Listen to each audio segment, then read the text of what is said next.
ঘড়ির কাঁটা চলছে দ্রুত, মধ্যপ্রাচ্যের বাতাসে যেন ভেসে বেড়াচ্ছে বারুদের গন্ধ। এর মধ্যেই হঠাৎ ঘোষণা, মুখোমুখি আলোচনায় ইরান যুক্তরাষ্ট্র। একদিকে ওয়াশিংটনের খুব তাড়া, এখনই চাই, অন্যদিকে তেহরান এক পা পিছিয়ে ঠান্ডা মাথায় নিচ্ছে সময়। দুই পক্ষের কৌশল সম্পূর্ণ ভিন্ন, কিন্তু এই টাইম গেমে কে হাসবে শেষ হাসি?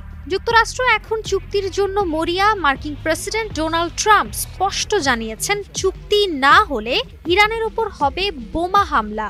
এ বিষয়ে যুক্তরাষ্ট্রের বিশেষ দূত স্টিভ উইটকফ জানান, যুক্তরাষ্ট্র দ্রুত চুক্তি চায়, তবে সেটা হবে কঠিন। এখন প্রশ্ন হচ্ছে, যুক্তরাষ্ট্রের এই তাড়ার পেছনে কারণ কি? বিশ্লেষকরা বলছেন, এই বার্তায় যেন টের পাওয়া যায় ওয়াশিংটন হারাতে চায় না সময়। কিন্তু ইরান হুট করে কোনো ধরনের সিদ্ধান্তে যেতে নারাজ। ইরানের পররাষ্ট্রমন্ত্রী আব্বাস আরাকচি স্পষ্ট ভাষায় জানান, ফলহীন কোনো আলোচনা চায় না ইরান। চুক্তি হলে হবে, না হলে কোনো ধরনের সময় নষ্ট নয়। তারা চায় নিষেধাজ্ঞা উঠুক স্থায়ীভাবে, তবে বিনিময়ে শুধু শান্তিপূর্ণ পরমাণু কর্মসূচির নিশ্চয়তা দিবে ইরান। ব্যালিস্টিক মিসাইল, মধ্যপ্রাচ্যে প্রভাব, এসব নিয়ে আলোচনা করবে না দেশটি।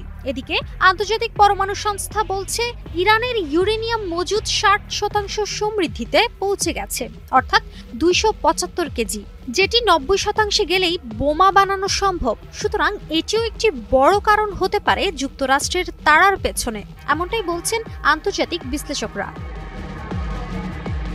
ইরান যুক্তরাষ্ট্রের এই আলোচনার সময় ইরানের চারপাশে জ্বলছে আগুন। ইসরায়েল হিজবুল্লাহ হামাসকে ঠেকাতে সামরিক অভিযান পরিচালনা করেছে। এছাড়াও ইরানের অর্থনীতি বিধ্বস্ত, দেশের ভেতরে সরকার চাপে। এই অবস্থায় আলোচনায় যাওয়া ইরানের জন্য অক্সিজেন নেয়ার শেষ সুযোগের মতোই। প্যারিসের সায়েন্স-পো বিশ্ববিদ্যালয়ের মধ্যপ্রাচ্য বিষয়ক প্রভাষক কারিম বিটার বলেন, ইরান সরকারের প্রথম ও প্রধান লক্ষ্য নিজেদের টিকিয়ে রাখা। তার জন্য কিছুটা ছাড় দিতে হলেও আলোচনা দরকার। তবে ইরান চায় না এই আলোচনায় তারা হেরে যাক বা যুক্তরাষ্ট্রের ভাষায় নতি স্বীকার করুক। তাদের এই কৌশল অনেকটা দাবার গেমের মতোই, একটি চাল দিচ্ছে এবং পরের চালের জন্য প্রতিপক্ষকে অপেক্ষায় রাখছে। এর আগে 2015 সালের ইরানের পরমাণু ইস্যুতে ঐতিহাসিক চুক্তিটি যে জায়গায় হয়েছিল, এবারও সেই একই জায়গাতেই মুখোমুখি হয়েছিল ইরান ও যুক্তরাষ্ট্র।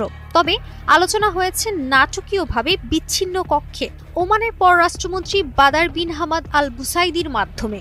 আরাকচি আর উইটকফ কিছু সময় সরাসরি কথাও বলেছেন, তবে সেই সরাসরি আলোচনার নেই কোনো ছবি। এমনকি আলোচনার পর দুপক্ষই একই সুরে বলছে, আলোচনা গঠনমূলক এবং পারস্পরিক শ্রদ্ধার পরিবেশে হয়েছে।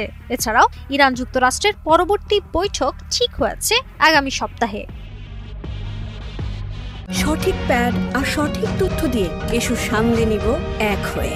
Mona Lisa sanitary napkin. চুক্তির জন্য অপেক্ষার ঘড়ি চলছে। একদিকে যুক্তরাষ্ট্রের তাড়া ও ট্রাম্পের হুমকি, অন্যদিকে তেহরানের ঠান্ডা ছক। বিশ্লেষকরা বলছেন, এই আলোচনার ফল নির্ধারণ করবে শুধু ইরানের পরমাণু ভবিষ্যৎ নয়, এছাড়াও নির্ধারণ করবে বিশ্বে আরেকটি যুদ্ধমঞ্চ তৈরি হবে কিনা সেটি। তবে প্রশ্ন একটাই, এই টাইম বোমা কি সময় মতো নিষ্ক্রিয় হবে, নাকি ঘড়ির কাঁটা একদিন হঠাৎ থেমে যাবে বিস্ফোরণে?